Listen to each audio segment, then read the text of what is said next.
Hello, আসসালামু আলাইকুম। প্রিয় এইচএসসি শিক্ষার্থী ভাই বোনেরা, প্রীতি ও শুভেচ্ছা নিও। আজ আমরা রসায়ন দ্বিতীয় পত্রের ঢাকা বোর্ড 2025 এই শিক্ষা বোর্ডে রসায়ন দ্বিতীয় পত্রের যে প্রশ্নটি এসেছিল সেই প্রশ্নের আজকে আমরা 1 এবং 2 নং প্রশ্নের সমাধান নিয়ে হাজির হয়েছি। আমরা দেখতে পাচ্ছি আমাদের হোয়াইট বোর্ডে প্রশ্ন দুটি লেখা আছে। যেহেতু আমাদের মার্কার দিয়ে লেখা, হয়তো বা অনেকে একটু বিরক্ত বোধ করতে পারে যে স্মার্টফোন নাই। তারপর আমি রিকোয়েস্ট করছি যে যেহেতু পড়াশোনাটা তো আর স্মার্টফোনে বেঁধে আটকে থাকবে না, আমাদের পড়াশোনাটা হবে জানার জন্য। সুতরাং আমি রিকোয়েস্ট করব, যদিও it is not very well furnished or well decorated blackboard, তারপরেও আমরা চেষ্টা করব যে ক্লাসটাকে সুন্দরভাবে উপস্থাপন করার জন্য। তো এখানে লেখা আছে গ্যাস, তাপমাত্রা, চাপ, আয়তন। এ এবং বি দুটা গ্যাস, প্রত্যেকটির 1 মোল 1 মোল করে। তাপমাত্রা আছে 30 সেলসিয়াস, চাপ আছে 80 76 এবং আয়তন 450 এবং 500 মিলিলিটার। গ্যাস মিশ্রণের পরীক্ষালব্ধ মোট চাপ 120 কিলো প্যাসকেল। বলা আছে এ গ্যাসে বিদ্যমান অণুর সংখ্যা কত? এ ও বি গ্যাস দুটি আদর্শ গ্যাসের ন্যায় আচরণ করবে কিনা বিশ্লেষণ করো। এবং 2 বলা আছে এক্স হচ্ছে একটা অজ্ঞাত মৌল অ্যাফিনল, অর্থাৎ এটাকে আমরা বলি আয়রন নল টিউব, অর্থাৎ টিউব নল, আয়রন টিউব নল। 485 ডিগ্রি সেলসিয়াস তাপমাত্রা সেটা ওয়াইতে কনভার্ট হয় এবং সেটাকে যদি মিথাইল ক্লোরাইডের সাথে বিক্রিয়া করা হয় অনাদ্র অ্যালুমিনিয়াম ক্লোরাইড উপস্থিতিতে, সেক্ষেত্রে উৎপন্ন হয় জেড। এটা পদান উৎপাদ। গতে বলছে জেড থেকে ওয়াই কীভাবে পাওয়া যায় তা বিক্রিয়ার সমীকরণ সহ লিখ। ইলেকট্রন আকর্ষী প্রতিস্থাপন বিক্রিয়ায় ওয়াই ও জেডের মধ্যে কোনটি বেশি সক্রিয় বিশ্লেষণ করো। তো আমরা প্রথমে আসি যে 1 নম্বর যে প্রশ্নটা বলা আছে এ গ্যাসে বিদ্যমান অণুর সংখ্যা কত। এই অঙ্কটা আসলে দুটো মেথডেই করা যায়। কারণ হচ্ছে, আমি একটু বলি কেন করা যায়। কারণ এখানে তারা মোল সংখ্যা কিন্তু উল্লেখ করে দিয়েছে। এর মোল সংখ্যা দ্যাটস ইকুয়াল টু 1 মোল।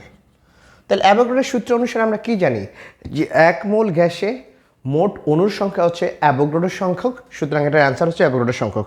তো এখন প্রশ্ন হলো স্যার আমার এটা তো 3 মার্কস। তো আমরা তো সূত্র জানি যে n ইকুয়াল টু হচ্ছে that means n divided by, অর্থাৎ পরমাণুর সংখ্যা ডিভাইডেড বাই অ্যাভোগাড্রোর সংখ্যা দিয়ে ভাগ করলে সেটা মোল সংখ্যা পাওয়া যায়। দ্যাট মিনস এখান থেকে যদি আমি বের করি তাহলে n ইকুয়াল টু হবে আমার n into number of Avogadro সংখ্যা, অর্থাৎ n এর মান হচ্ছে এখানে 1 মোল আর এটা হলো 6.023 ইন্টু 10⁻23। এটাই কিন্তু অ্যান্সার। অর্থাৎ 1 মোল গ্যাসের জন্য আমার অ্যাভোগাড্রো সংখ্যক কী থাকবে? পরমাণু থাকবে। এটা যদি কেউ করে এটা ভুল বলা যাবে না, দ্যাটস রাইট। বাট এখানে কিন্তু কথা আছে, আমাকে কি বলা আছে, এখানে ডাটা দিয়ে দিয়েছে। সুতরাং ডাটার রেসপেক্টে আমি কি করব? ডাটার রেসপেক্টে আমি বের করবো, এটাই সবচেয়ে বেটার। কেউ যদি ডাটার রেসপেক্টে বের করে এটাই হবে সবচেয়ে বেটার। কারণ এক্ষেত্রে অনেক এক্সামিনার যারা পরীক্ষার খাতাটা নিরীক্ষণ করবেন তারা হয়তো বা এটা অ্যাকসেপ্ট করতে পারে না, কারণ এই 1 মোলটা দ্বিতীয় অঙ্কের জন্য হয়তো বা ব্যবহার করতে হতে পারে। এই জন্য আমরা যেটা করব, আমরা এখানে যে ডাটাটা দেওয়া আছে সেই ডাটার আলোকে অঙ্কটা সলভ করব। সেই ডাটার আলোকে সলভ করলে আমরা জানি n সমান কি, মোল সংখ্যা হচ্ছে PB by R divided by T. তাহলে এখানে n মোল সংখ্যাকে আমরা যদি কনভার্ট করি, চাপ আছে কত? চাপ আছে আমার 80, অর্থাৎ 80কে যদি আমি 76 দ্বারা ভাগ করি তাহলে অ্যাটমে চলে যাবে। বি আছে কত? 450। 450কে যদি আমি 1000 দ্বারা ভাগ করি তাহলে সেটা লিটারে চলে যাবে। দেন আর এর মান 0.0821 এবং টির মান হচ্ছে 30 ডিগ্রি সেলসিয়াস। 30 ডিগ্রি সেলসিয়াস 273 যোগ করলে হয় আমার 303। দ্যাট মিনস আমি কি পাচ্ছি, n ইকুয়াল টু এখানে 80/76। ওকে, দ্যাট মিনস 80 ভাগ হচ্ছে 76 ইকুয়াল টু আমি লিখতে পারি 1.052 ইন্টু এটা ক্যান্সেল, তার মানে হলো 0.45। আর এটাকে যদি আমরা গুণ করে দিই 0.0821 ইন্টু হচ্ছে 303, দ্যাটস রিটেন অ্যাজ 24.8763। और n के लिखा जाए n divided by N A equal to হচ্ছে 1.0 0.052 ইন্টু 0.45 ইকুয়াল টু হচ্ছে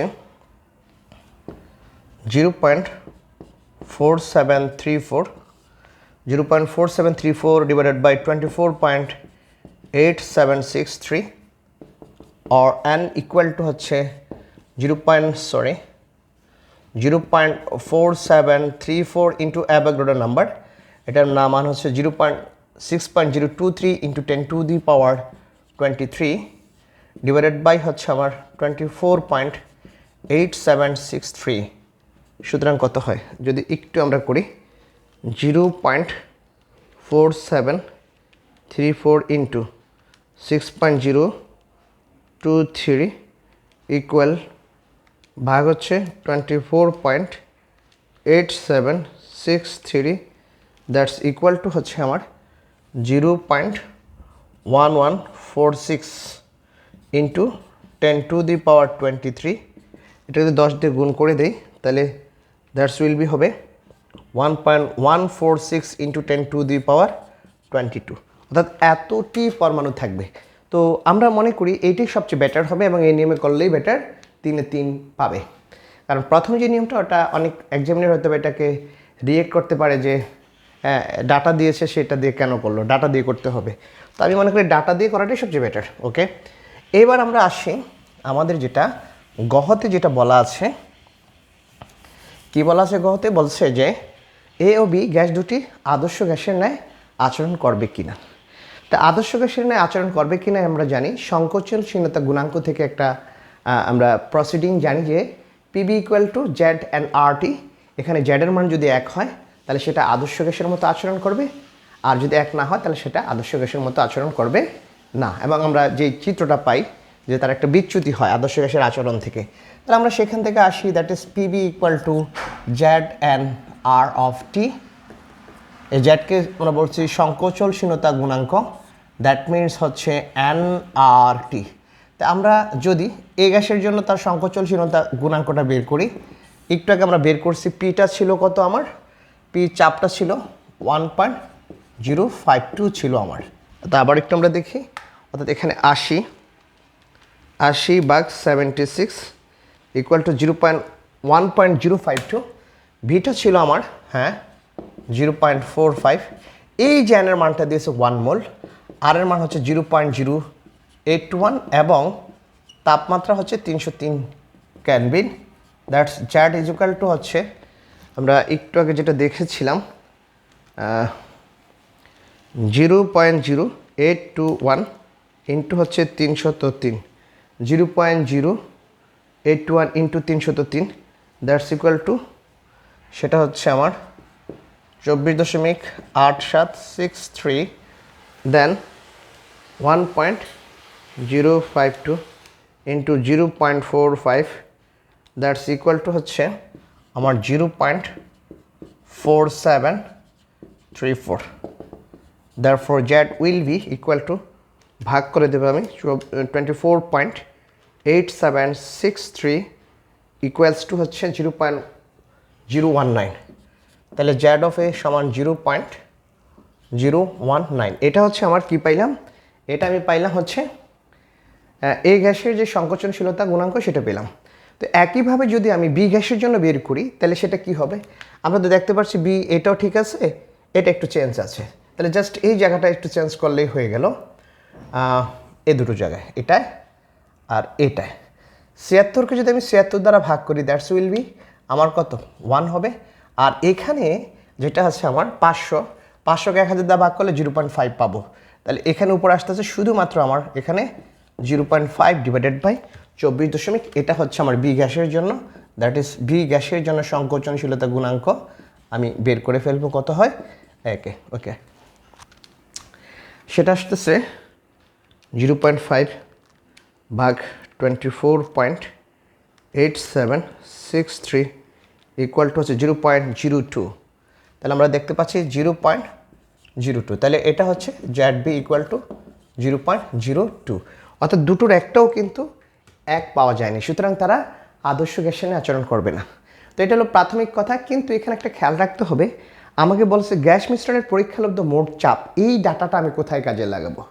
সুতরাং আমি দেখি তো যেহেতু এক্সপেরিমেন্টালি আমি টোটাল প্রেশার পেয়েছিলাম 120 কিলো প্যাসকেল, সুতরাং এখানে যে ডাটা আছে সেই দুটো গ্যাসকে যদি আমি মিশ্রিত করি, দেখি তো সে মিশ্রিত গ্যাসের চাপটা আমি 120 কিলো প্যাসকেল পাই কিনা। যদি 120 কিলো প্যাসকেল পাই তাহলে সেটা হবে কি আদর্শ গ্যাসের মতো সে আচরণ করবে। আর যদি 120 না পাওয়া যায়, বেশি বা কম পাওয়া যায়, তাহলে সেটা আদর্শ গ্যাসের মতো আচরণ করবে না, সেটা হয়ে যাবে বাস্তব গ্যাসের মতো বা ভ্যান্ডার ওয়ালস গ্যাসের মতো হবে, যেখানে একটা ভলিউম এবং প্রেশারের একটা কারেকশন চলে আসবে। সুতরাং এটাকে আমরা যদি অ্যাপ্লাই করি যে হচ্ছে বয়েলের সূত্র P1V1, এটাতে যদি করি তাহলে আমরা কি পাচ্ছি, that means P1V1 plus P2V2 equal to হচ্ছে আমার P মিক্স দেন V মিক্স। তাহলে P1 মানে হলো আমার চাপ, এই গ্যাসের চাপ ছিল 1.052 ইন্টু V1 আমি এখানে মিলিলিটারে রাখতে পারি, নো প্রবলেম। এটা লিখলাম আমি 450, যেহেতু এখানে আর এর কোনো ফাংশন নাই। আর এর ফাংশন থাকলে অবশ্যই এটাকে আয়তনটাকে লিটারে ফিক্স আপ করতে হবে। P2 হচ্ছে 76কে 76 দ্বারা ভাগ করলে 1, দেন হচ্ছে আমার এখানে 500 আয়তন, দেন P mix is equal two এটা হচ্ছে V1 প্লাস V2। তাহলে আমরা যদি একটু গুণ করে দেখি তো কত হয়। এটা হচ্ছে 1.052 ইন্টু হচ্ছে আমার 450, দ্যাটস ইকুয়াল টু হচ্ছে এটা পাওয়া গেল 473.4 প্লাস পাওয়া গেল হচ্ছে 500 ইকুয়াল টু পি মিক্স। এটা হচ্ছে এটাতে আমি পাইলাম 450 প্লাস পাইলাম 500, দ্যাটস ইকুয়াল টু যদি আমি যোগ করে দিই প্লাস হচ্ছে 500 আমি পাবো কত, that's equal to 973.4, then P mix equal to হচ্ছে দেন 950। দেন আমরা যদি বের করি পি মিক্স হচ্ছে 973.4 ভাগ 950, and finally we have P মিক্সটা কত 973.4 ভাগ হচ্ছে 950 ইকুয়াল টু পাচ্ছি আমি কি হলো এটা 973.8 কাছাকাছি কত আসছে 900 আমাদের আসছে হচ্ছে এটা, হ্যাঁ এটা আসছে 1.02, আমরা যেটা আসছে সেটাই নেই 1.02, আচ্ছা 3 করে নেই, আচ্ছা 4, এত কি হবে, এত হবে আমার অ্যাটম। বাট আমাকে এখানে যে ডাটাটা দিয়েছে সেটা দিয়েছে 120 কিলো প্যাসকেলে, তাহলে অ্যাটম থেকে আমি কিলো প্যাসকেলে কনভার্ট করি, অর্থাৎ এক অ্যাটম সমান হচ্ছে 101.325, that's equal two kilo Pascal. তাহলে আমরা একটু গুণ করে দিই, অর্থাৎ 1.024 ইন্টু হচ্ছে 101.325 ইকুয়াল টু হচ্ছে 103.7568 কিলো প্যাসকেল, যা আমার উল্লেখিত উদ্দীপকের যেই মান দেওয়া আছে তার থেকে কম। সুতরাং এ ও বি গ্যাস দুটি আদর্শ গ্যাসের ন্যায় আচরণ করবে না। এই হচ্ছে আমার সেকেন্ড প্রসিডিং। তাহলে আমরা প্রথম প্রবলেমটা সলভ করে ফেললাম। এবার আমরা আসি আমাদের কাঙ্ক্ষিত দ্বিতীয় যে প্রবলেমটা সেটা একটু দেখাই। আমরা শুধু গাণিতিক প্রবলেমগুলো একটু সমস্যার সমাধান করে দিব। দুয়ে বলা আছে যে এক্স হচ্ছে একটা অজ্ঞাত একটা মৌল, ওকে, এটা পরিচয় দেয়নি, এটা আয়রন টিউব নল, ওকে। 450 ডিগ্রি সেলসিয়াস তাপমাত্রা যদি এটা করা হয়, তারা একটা পরিচয় দিয়েছিল, আমরা এই পরিচয়টা আমরা একটু মিস্টেক হয়েছে। এই এক্সটা ছিল হচ্ছে 2 কার্বন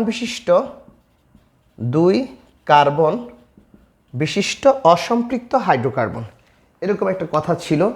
2 কার্বন বিশিষ্ট অসম্পৃক্ত হাইড্রোকার্বন ছিল এটা। এক্স একটি 2 কার্বন বিশিষ্ট অসম্পৃক্ত হাইড্রোকার্বন, হ্যাঁ এক্স একটি 2 কার্বন বিশিষ্ট অসম্পৃক্ত হাইড্রোকার্বন, এটা দেওয়া আছে। তাহলে এক্স হচ্ছে, আমরা একটু যদি লিখি, যেহেতু এটা মিস্টেক হয়ে গেছে আমাদের, এক্স হচ্ছে 2 কার্বন বিশিষ্ট অসম্পৃক্ত হাইড্রোকার্বন। ওকে, তাহলে অসম্পৃক্ত হাইড্রোকার্বন মানে হচ্ছে আমার কার্বন কার্বন দ্বিবন্ধন এবং কার্বন কার্বন ত্রিবন্ধন। তাহলে 2 কার্বন মানে আমার কার্বন কার্বন 2টা থাকবে। ওকে, হয় এটা হবে অথবা আমার হবে হচ্ছে কার্বন কার্বন ত্রিবন্ধন এটা হবে, অর্থাৎ হয় ইথিন হবে অথবা ইথাইন হবে, হয় ইথিন হবে অথবা ইথাইন হবে। তো আমরা জানি সাধারণত যে এখানে একটা জিনিস আছে যে এই যে আয়রন টিউব নল, এটার মধ্যে যখন ইথাইনকে রাখা হয় তখন সেটা বেনজিনে কনভার্ট হয়, এরকম একটা ফর্মুলা আমরা জানি। তাহলে সেটা কীরকম ছিল আমরা যদি দেখি, তাহলে সেই হিসাবে এটা কিন্তু এই গ্যাসটা হবে, অর্থাৎ ইথাইন হবে, সেটা ইথাইন হবে বা অ্যাসিটিলিন বলি আমরা, এই অ্যাসিটিলিনটা হবে। তাহলে আমরা যদি একটু দেখি বিক্রিয়াটা কীভাবে আসছে, যেমন এখানে কার্বন কার্বন ত্রিবন্ধন। ওকে, এখানে একটা দিই কার্বন কার্বন ত্রিবন্ধন, এখানে একটা দিই কার্বন কার্বন ত্রিবন্ধন, লাইক দিস। এটার সাথে হাইড্রোজেন আছে, এটার সাথে হাইড্রোজেন আছে, এটার সাথে হাইড্রোজেন আছে, এটার সাথে হাইড্রোজেন আছে, এটার সাথে হাইড্রোজেন আছে, এটার সাথে হাইড্রোজেন আছে। এই হচ্ছে আমার 3টা অ্যাসিটিলিন। যখন আমি এটাকে রেড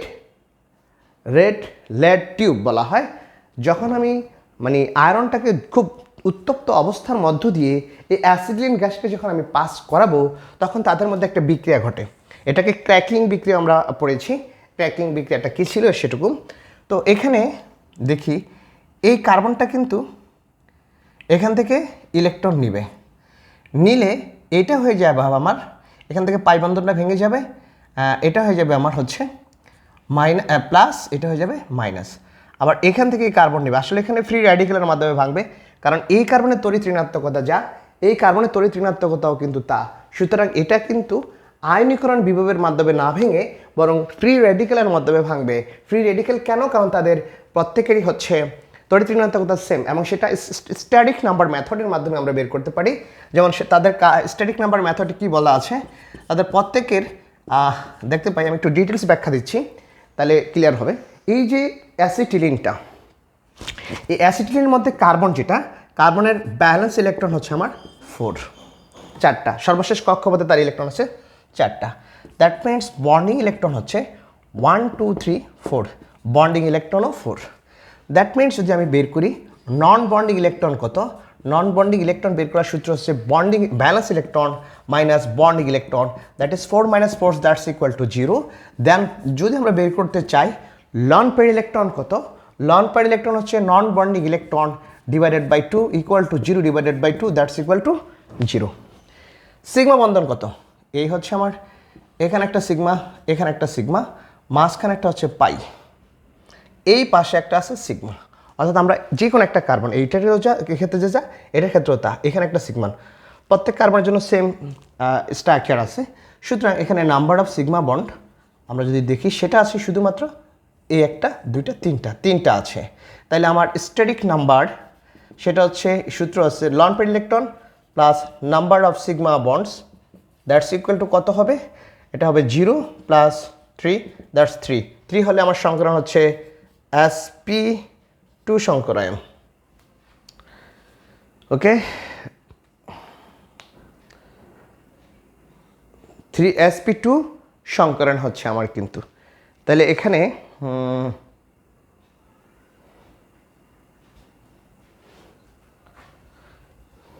এই কার্বনে হচ্ছে আমার পাই বন্ধনের সংখ্যা, সিগমা বন্ধনের সংখ্যা তো 2টো, একটা পাই 2টা সিগমা। তাহলে ওকে, টোটাল কত হবে, এটা হবে sp2। তাহলে sp2 সংকরণ হলো। তাহলে এটারও যদি আমার দেখি, আমার যদি sp2 সংকরণ হয়, এটাও sp2 সংকরণ, তাহলে S ক্যারেক্টারিস্টিক্স কত হবে, পার্সেন্টেজ অফ S ক্যারেক্টারিস্টিক্স হচ্ছে 1/3 ইন্টু 100%, দ্যাটস ইকুয়াল টু 33.33%। তাহলে দুটার জন্যই কিন্তু তড়িৎ ঋণাত্মকতা সেম। সুতরাং এই ইলেকট্রন নিবে, এ দিবে, ব্যাপারটা কিন্তু সঠিক না। বোঝার জন্য বলেছি, কারণ এটা ভাঙবে প্রবাকীয় ভাঙন, অর্থাৎ ফ্রি রেডিক্যালের মাধ্যমে ভেঙে যাবে, অর্থাৎ মাঝখান থেকে ভেঙে গিয়ে এখানে একটা ইলেকট্রন, এখানে একটা ইলেকট্রন চলে যাবে, এটাকে আমরা বলতেছি ফ্রি রেডিক্যাল। তাহলে এই যে ফ্রি রেডিক্যালের মাধ্যমে সে ভাঙলো, সেক্ষেত্রে আমি কি পালাম, তাহলে এটা প্লাস এটা মাইনাস, তাহলে এটা হবে কি এটা যদি প্লাস হয় এটা মাইনাস, তাহলে এটা হয়ে যাবে এক্ষেত্রে, এটা হবে মাইনাস, এটা নেবে, তাহলে এটা হবে মাইনাস, এটা প্লাস। আবার এক্ষেত্রে কী হবে, এটা নেবে, তাহলে এটা মাইনাস, এটা প্লাস। তাহলে মাইনাস প্লাসকে যদি ধরে এখন বন্ধনটা ভেঙে গেল, এই বন্ধনটা ভেঙে গেল, আবার এখান থেকেও তাদের বন্ধনটা ভেঙে গেল, এখানেও তাদের বন্ধনটা আমার ভেঙে গেল। ভেঙে গেলে কি হলো, এই যে এটা তো মাইনাস, তাহলে এ মাইনাস এ প্লাসকে ধরলো, এ মাইনাস এ প্লাসকে ধরলো, আবার হচ্ছে আমার এ মাইনাস এ প্লাসকে ধরলো। ধরে কি হচ্ছে আমাদের, ধরে হচ্ছে যেমন এটা, এখানে একটা বন্ড, এখানে একটা বন্ড, দেন এখানে একটা বন্ড হলো, তাহলে 1 2 3 4 5 6 সাথে তাদের হাইড্রোজেনটা আসলো। তাহলে এই যে যৌগটা, এই যৌগটার নাম তো আমার বেনজিন। তাহলে এখন কোনটা, এটা এটা ওয়াই, তাহলে ওয়াই হলো আমার বেনজিন, এক্স হচ্ছে আমার অ্যাসিটিলিন।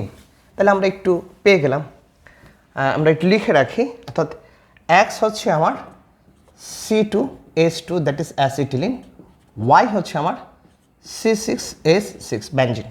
অ্যান্ড ফাইনালি আমার জ্যাড কি, তারা বলছে ওয়াইয়ের সাথে একটা বিক্রিয়া দিয়েছে, দ্যাট মিনস ওয়াই এখানে আছে CH3Cl, এটার নাম হচ্ছে আমাদের মিথাইল ক্লোরাইড, অনার্দ্র অ্যালুমিনিয়াম ক্লোরাইডের মধ্যে অনার্দ্র অ্যালুমিনিয়াম ক্লোরাইডের উপস্থিতিতে বিক্রিয়া করবে। তাহলে ওয়াইটো পেলাম বেনজিন, এই হচ্ছে আমার benzene, single double single double single double, that means হচ্ছে CH3Cl এর সাথে বিক্রিয়া করবে কার উপস্থিতিতে, দ্যাট মিনস হচ্ছে অনার্দ্র অ্যালুমিনিয়াম ক্লোরাইড। বিক্রিয়া করে আমরা পাচ্ছি হচ্ছে এরকম, ঘটনাটা এই sigma double single double single double, এখানে একটা হাইড্রোজেন আছে, যদি আমরা ভাঙ্গা দেখাই ক্লোরিন, এখানে কার্বন এবং ক্লোরিনের মধ্যে ক্লোরিনের তড়িৎ-ঋণাত্মকতা বেশি, যেহেতু এটার হচ্ছে আমার 2.5, এটা হচ্ছে 3, তাহলে সেক্ষেত্রে সে নিয়ে গেলে এটা ভেঙে যাবে। আর এখানে কার্বনের তড়িৎ-ঋণাত্মকতা বেশি, কার্বন নিয়ে গেল, তাহলে নিয়ে গেলে সেখানে double single double single double, তাহলে এটা হয়ে গেল মাইনাস, আর এখানে CH3টা হলো প্লাস, ক্লোরিনটা মাইনাস, হাইড্রোজেনটা হচ্ছে প্লাস, তাহলে এই মাইনাসটা প্লাসকে ধরে হাইড্রোক্লোরিক অ্যাসিড হলো। আর এখানে এই মাইনাস এ প্লাসকে ধরে সেখানে আর একটা বন্ধন করলো সে, double bond single double bond single double bond, that's equal to CH3, এই যৌগটার নাম হচ্ছে আমার টলুইন। তাহলে আমরা জ্যাডের পরিচয় পাইলাম, জ্যাড ইজ ইকুয়াল টু হচ্ছে আমার টলুইন, ওকে CH3। তাহলে আমরা পেয়ে গেলাম পরিচয়গুলো, পরিচয় পেয়ে গেলাম, এতক্ষণে পরিচয় পেয়েছি, এইবার আমরা প্রবলেম সলভ করব। সুতরাং কেউ যদি আগেই পরিচয় না জানে শুধু প্রবলেম সলভ করা শুরু করে দেয়, তাহলে সে মুখস্থ করেছে অথবা বুঝে নি। আমরা কী করবো, প্রথমে স্টেপ বাই স্টেপ বুঝে নিব যে এটা আসলে কোন যৌগটা আসছে। এখন বলো জ্যাড থেকে ওয়াই, তার মানে টলুইন থেকে আমার বেনজিন কীভাবে বানাবো, মজার কথা। ওকে, সবাইকে একটু রিকোয়েস্ট করবো আমাদের এই বিক্রিয়াটা যাতে মনোযোগ দিয়ে দেখে, এখানে অনেক কিছু শেখার আছে, যে একটা বিক্রিয়াকে কিভাবে আমি জারণ করব, বিজারণ করব, তারপর সেখান থেকে আবার আদি মৌল পাবো, হ্যাঁ, সেগুলো কিভাবে করা যায়। জ্যাড জ্যাড হচ্ছে আমার লাইক দিস, জ্যাড হচ্ছে আমার টলুইন, এই হচ্ছে আমার টলুইন, টলুইন থেকে আমি পাবো হচ্ছে বেনজিন। ওকে, দিস ইজ আমার জ্যাড, দিস ইজ আমার ওয়াই। এইটাই কিন্তু আমাকে বলছে যে জ্যাড থেকে ওয়াই কিভাবে পাওয়া যায় তা বিক্রিয়া সহ সমীকরণ সহ লিখো। তাহলে কিভাবে আমি পাবো, মজার ব্যাপার, দেখা যাচ্ছে যে CH3 পুরো মূলকটাই কিন্তু নাই, পুরো মূলকটা নাই। খুব মজার ব্যাপার, যখন টলুইনকে আমি বেনজিনে পরিণত করব তখন কিছু সিকোয়েন্স বা ধাপ অনুসরণ করতে হবে। প্রথম এইখান থেকে একটা অ্যাসিড বানাবো, আমরা যেভাবে 9 10-এ পড়ে আসছিলাম, যেমন হচ্ছে অ্যালকেন প্রস্তুত প্রণালী। হ্যাঁ, অ্যালকেন প্রস্তুত প্রণালীতে কী করেছিলাম, অর্থাৎ সোডিয়াম অ্যাসিডেটকে সোডালিয়াম সহ উত্তপ্ত করেছিলাম। এখানেও ঠিক তাই, এটা এটা হলো জৈব যৌগ, তাহলে জৈব অ্যাসিডে পরিণত করব, সেখান থেকে তার লবণ বানাবো, সেই লবণকে সোডালিয়াম সহ উত্তপ্ত করব, দেন মূল অ্যালিফ্যাটিক যৌগ যেমন পেয়েছিলাম আমরা মিথেন ইথেন, এখানে পাবো আমরা অ্যারোমেটিক যৌগ পাবো, অর্থাৎ পাবো আমরা বেনজিন।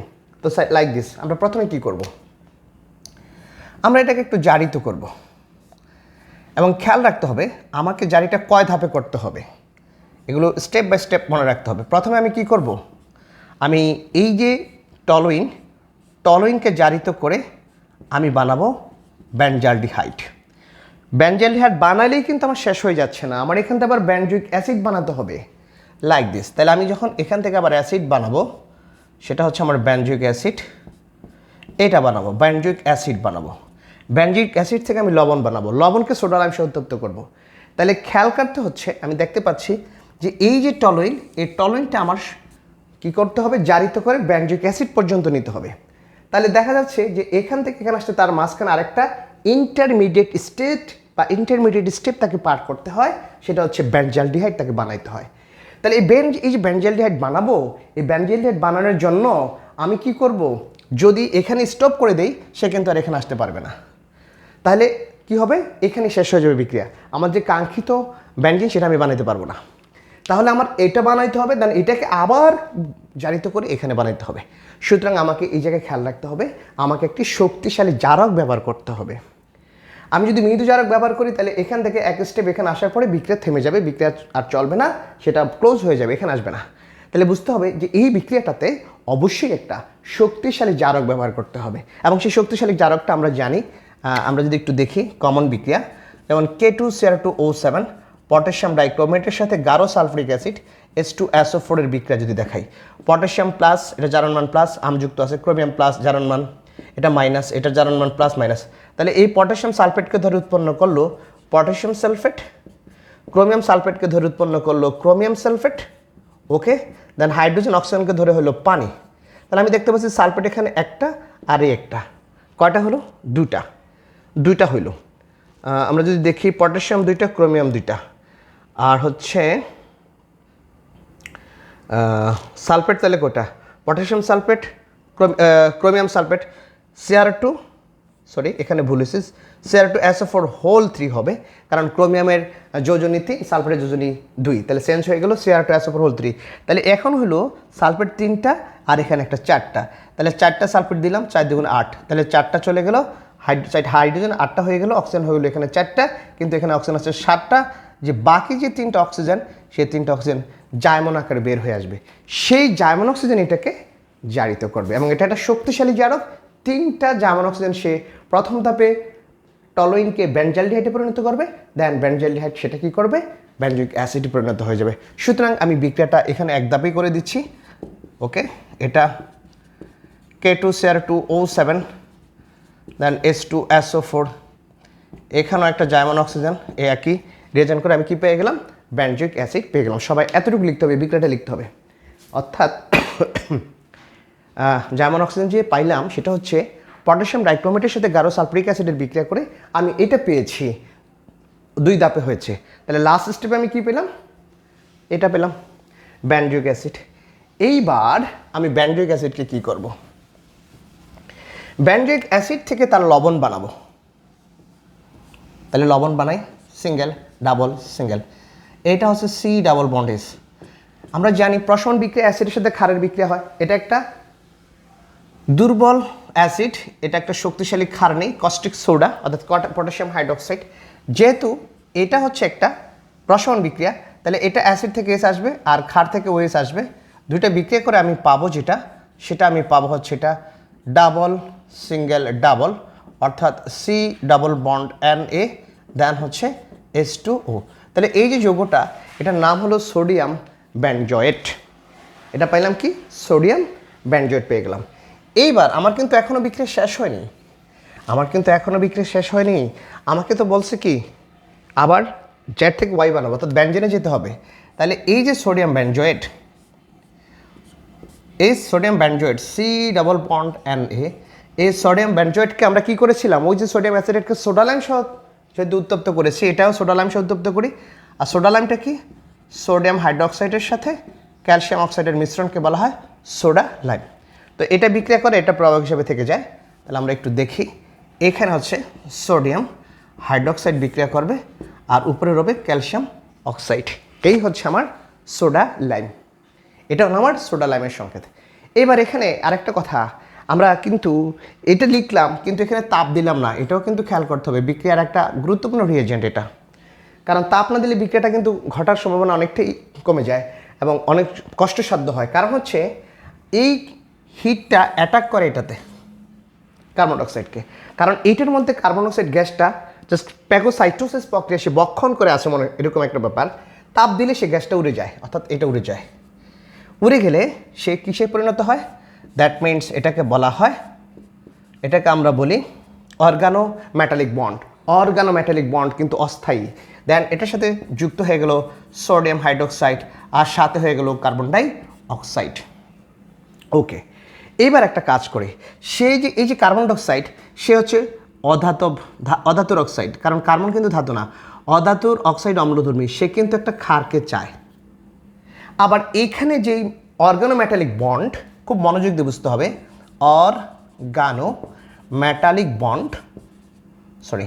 অর্গানোমেটালিক বন্ড, এখানে কিন্তু কার্বনের সাথে সোডিয়ামের যে বিক্রিয়াটা বেশিক্ষণ ইট ইজ টেম্পোরারি, এটা ভেঙে যায়, এটা টুটে যায়, অর্থাৎ এখানে কার্বন ইলেকট্রনটা নিয়ে নিলে এটা ভেঙে যায়। ভেঙে গেলে কি হয়, সেখানে সে এরকম একটা স্টেজে থাকে, এটা মাইনাস হয়ে যায়, আর এই যে এখানে সোডিয়াম হাইড্রোক্সাইড, এখানে এইটা হয়ে যাচ্ছে মাইনাস, সোডিয়ামটা প্লাস হয়ে যাচ্ছে, হাইড্রোজেনটা প্লাস হয়ে যাচ্ছে, এই মাইনাস প্লাসকে ধরে উৎপন্ন করলো আমার ফাইনালি এই যে বেনজিন।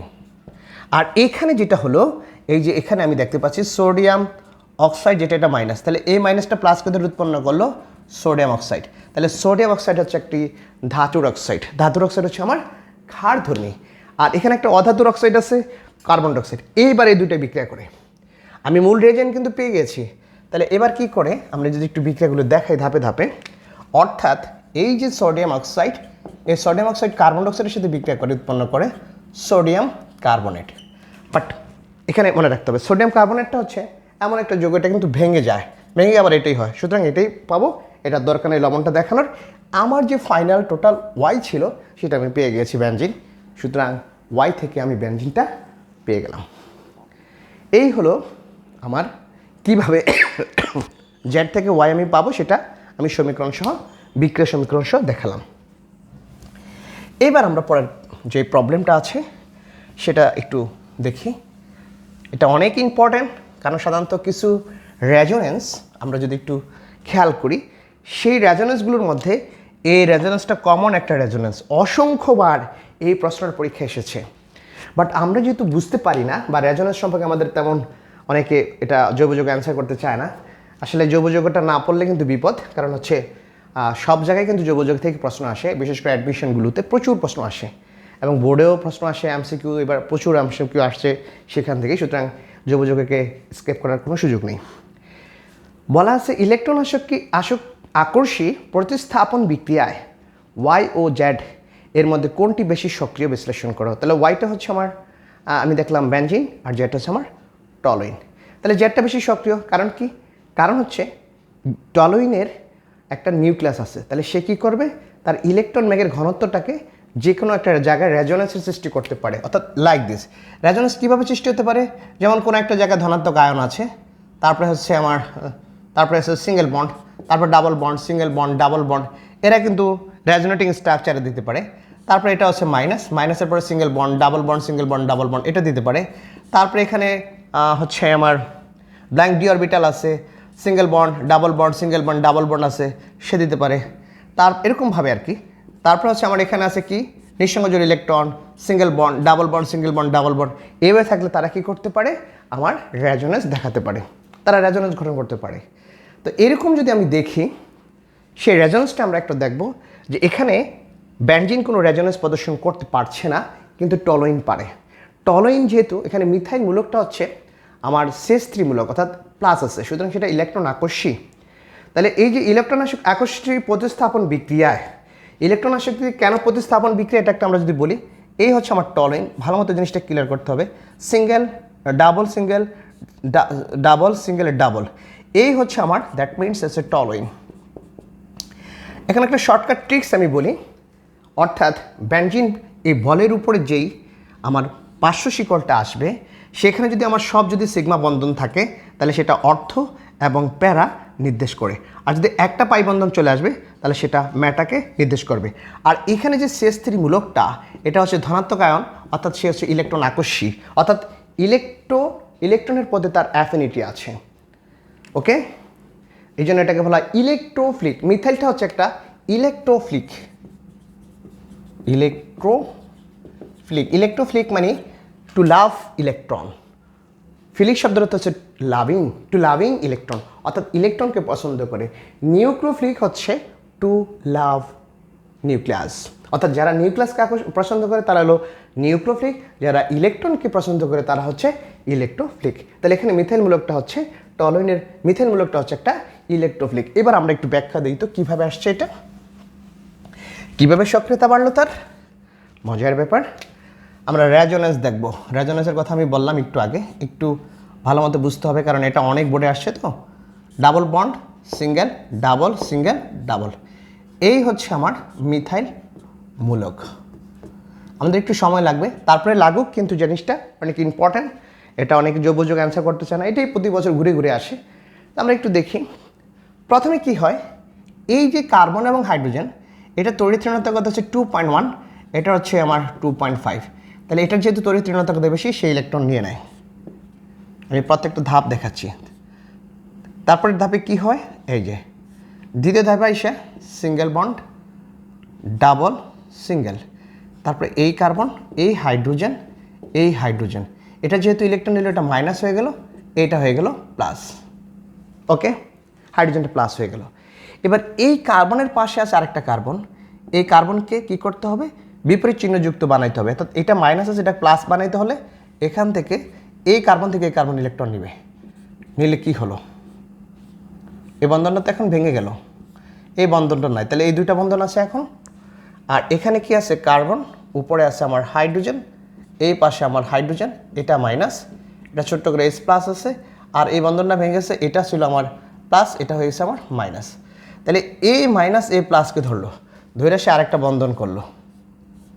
তাহলে কি বন্ধন করলো দেখি তো আমরা, সেটা হচ্ছে এখানে যা আছে তাই রইল, এখানে যা আছে তাই রইল, আর এইখানে এ মাইনাসে প্লাস মিলে আরেকটা বন্ধন হলো। এই কার্বন, এখানে হাইড্রোজেন আছে, এই হাইড্রোজেন আছে, আর এখানে ছোট্ট করে একটা হাইড্রোজেন আছে, ওই হাইড্রোজেনটা এটা সাথে সাথে করে এসে নিয়ে যাচ্ছে। তো এই জায়গাটা তাহলে কি হলো, এই যে এটা ইলেকট্রন নিলে এই জায়গাটা মাইনাস, তাহলে এই হলো আমার মাইনাস, যেখানে মাইনাস একটু বড় করে দিই, এটা মাইনাস। তাহলে এইখানে আবার আরেকটা বন্ধন আছে, তাহলে এই কার্বনের প্রতিবেশী কার্বন হলো এটা, এটাকে আমি বিপরীত চিহ্নযুক্ত বানাবো। এটা মাইনাস হলে এটাকে প্লাস বানাইতে গেলে এখান থেকে এই কার্বন ইলেকট্রন নেবে, অর্থাৎ এই পাই বন্ধন থেকে। তাহলে সে কি হলো, ওকে, এটা রয়ে গেল, ডাবল বন্ড হলো, কার্বন হাইড্রোজেন হলো, হাইড্রোজেন হলো, এটা হয়ে গেল কি, ও এটা তো আমরা কি লিখেছি না, লিখিনি, এটা হয়ে গেল, এটার সাথে একটা হাইড্রোজেন আছে, আর এটা ছিল কি আমার মাইনাস, এখন এটা ইলেকট্রন দিল, এটা প্লাস হলো, আর এইটা মাইনাস হয়ে গেল। এবার এ মাইনাস এ প্লাসকে ধরে সে আবার বন্ধন করলো, তাহলে দেখে তো এবার বন্ধনটা কীরকম হলো, লাইক দিস। এই হচ্ছে আমার বন্ধনটা, double bond C, bond S, bond S. তাহলে আমরা দেখলাম এ মাইনাস প্লাস ধরে একটা বন্ধন হলো, এই বন্ধনটা কিন্তু ভেঙে গেল, এটা এখানে মাইনাস হলো। ক্লিয়ার, ওকে। দেন পরের স্টেপে এটা যদি মাইনাস হয়, তাহলে এই যে প্রতিবেশী, এই কার্বনের প্রতিবেশী কার্বন, এটাকে পজিটিভ বানাতে হবে, ঋণাত্মক চিহ্নযুক্ত বানাতে হবে, ধনাত্মক চিহ্নযুক্ত বানাতে হবে, বিপরীত। এটা মাইনাস হলে এটাকে প্লাস বানাতে হলে এখান থেকে এই কার্বন ইলেকট্রন নিবে, নিলে এটা মাইনাস হয়ে যাবে, এটা প্লাস হয়ে যাবে। তাহলে পরের স্টেপে আমি দেখাই কীভাবে হলো। ওকে, ওকে, এই double bond C, bond S, then bond S, এই হচ্ছে আমার S plus, then double bond minus, এই প্লাস, দেন আবার মাইনাস। তাহলে এ মাইনাস এ প্লাসকে ধরলো, ধরে এখানে আরেকটা বন্ধন হলো। তাহলে বন্ধন যদি হয় সেটা কি হবে, ওকে, এই যে, তাহলে এটা হলো এই মাইনাস, তারপরে এখানে এটার সাথে একটা বন্ধন হলো, এই হলো, তারপরে হচ্ছে আমার সি ডাবল বন্ড, এটা এস ছিল, দেন এস ছিল, এখানে এস প্লাস ছিল, আর এখানে মাইনাস হয়ে গেল। ওকে, এ পর্যন্ত আসলাম। দেন এবার কি করবে, এবার যে ঘটনাটা ঘটবে উল্টা, আবার হচ্ছে এই যে তার প্রতিবেশী কার্বন, সেটাকে আমি প্লাস বানাবো, প্লাস বানাতে গেলে এবার এখান থেকে এই কার্বন ইলেকট্রন নেবে, নিলে সে কি হলো, is it visible or not, আমাদের ক্যামেরায় দেখা যাচ্ছে কিনা, ওকে দেখা যাচ্ছে। তাহলে এটা বন্ধন সিঙ্গেল, এই ডাবল বন্ড হলো। এবার এই বন্ধনটা ভেঙে গেল, কার্বন ছিল, হাইড্রোজেন ছিল, দিলাম, এখানে মাইনাস ছিল, এটা প্লাস, আর এটা হয়ে গেল মাইনাস, কিন্তু সাথে সাথে কিন্তু কী ছিল, একটা হাইড্রোজেন প্লাস ছিল। এবার এ হাইড্রোজেন প্লাসটা এখানে ধরলো, এ মাইনাস আবার এটাকে ধরলো, ধৈরার আবার কি হলো, আবার কি অবস্থায় চলে আসলো সে, এটা ডাবল সিঙ্গেল ডাবল, তারপরে সিঙ্গেল, তারপরে ডাবল, এবং ডাবল বন্ড ভেঙে গেলে আবার কার্বন হাইড্রোজেন হাইড্রোজেন আবার হাইড্রোজেন হলো। অর্থাৎ তার অবস্থানটা কোথায় গিয়ে দাঁড়ালো, তার অবস্থানটা গিয়ে দাঁড়ালো এই ডাবল বন্ড সিঙ্গেল ডাবল দেন CH3। এই হলো তার অবস্থান, সর্বশেষ অবস্থান আমরা দেখতে পেলাম। তাহলে আমরা যদি একটু খেয়াল করি এই দুটো স্ট্রাকচারের দিকে, from the very beginning structure টলুইনের দেয়ার এই কার্বনের মধ্যে ছিল পাই বন্ধন, বাট আমরা দেখতে পাচ্ছি লাস্ট স্ট্রাকচারে এই পাই বন্ধনটা এখানে নাই, ভেঙে গেছে। এখানে ছিল সিঙ্গেল বন্ড, এই সিঙ্গেল বন্ড এখানে ডাবল বন্ডে পরিণত হয়ে গেছে। এখানে ছিল ডাবল বন্ড, এটা ভেঙে গিয়েছে। এখানে ছিল সিঙ্গেল বন্ড, এখানে ডাবল বন্ড হয়েছে।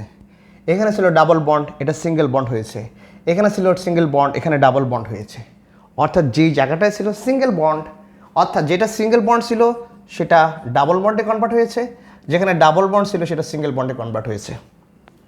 বাট তার যে টোটাল পরমাণুর সংখ্যা C6H6, 6টা কার্বন 6টা হাইড্রোজেন, এগুলো কিন্তু ঠিকই আছে, জাস্ট মাঝখানের পাই বন্ধনটা চেঞ্জ হয়েছে। এই যে পাই বন্ধনটা চেঞ্জ হয়ে যায়, নতুন যুগ গঠিত হয়, এদেরকেই বলা হয়, আমরা সাধারণত এই ধরনের ঘটনাকে বলি রেজোনেটিক স্ট্রাকচার, আর এই বৈশিষ্ট্যটাকে বলি আমরা অনুরণন, অর্থাৎ তার পাই বন্ধনের অবস্থানটা চেঞ্জ হয়। এবং একটু যদি খেয়াল করি আমরা দেখতে পাচ্ছি যে এই যে মাইনাস এখানে, এই মাইনাস ছিল এখানে, আবার মাইনাস ছিল এখানে, তাহলে মাইনাসটা কোথায় কোথায়, এই জায়গায়, এই জায়গায়, এই জায়গায় ছিল। অর্থাৎ শুধুমাত্র অর্থ এবং প্যারা অবস্থানে টলুইনের ইলেকট্রন বেগের ঘনত্ব বেশি, ফলে কি হয়, সে টলুইন থেকে বেনজিন থেকে বেশি সক্রিয় হয়।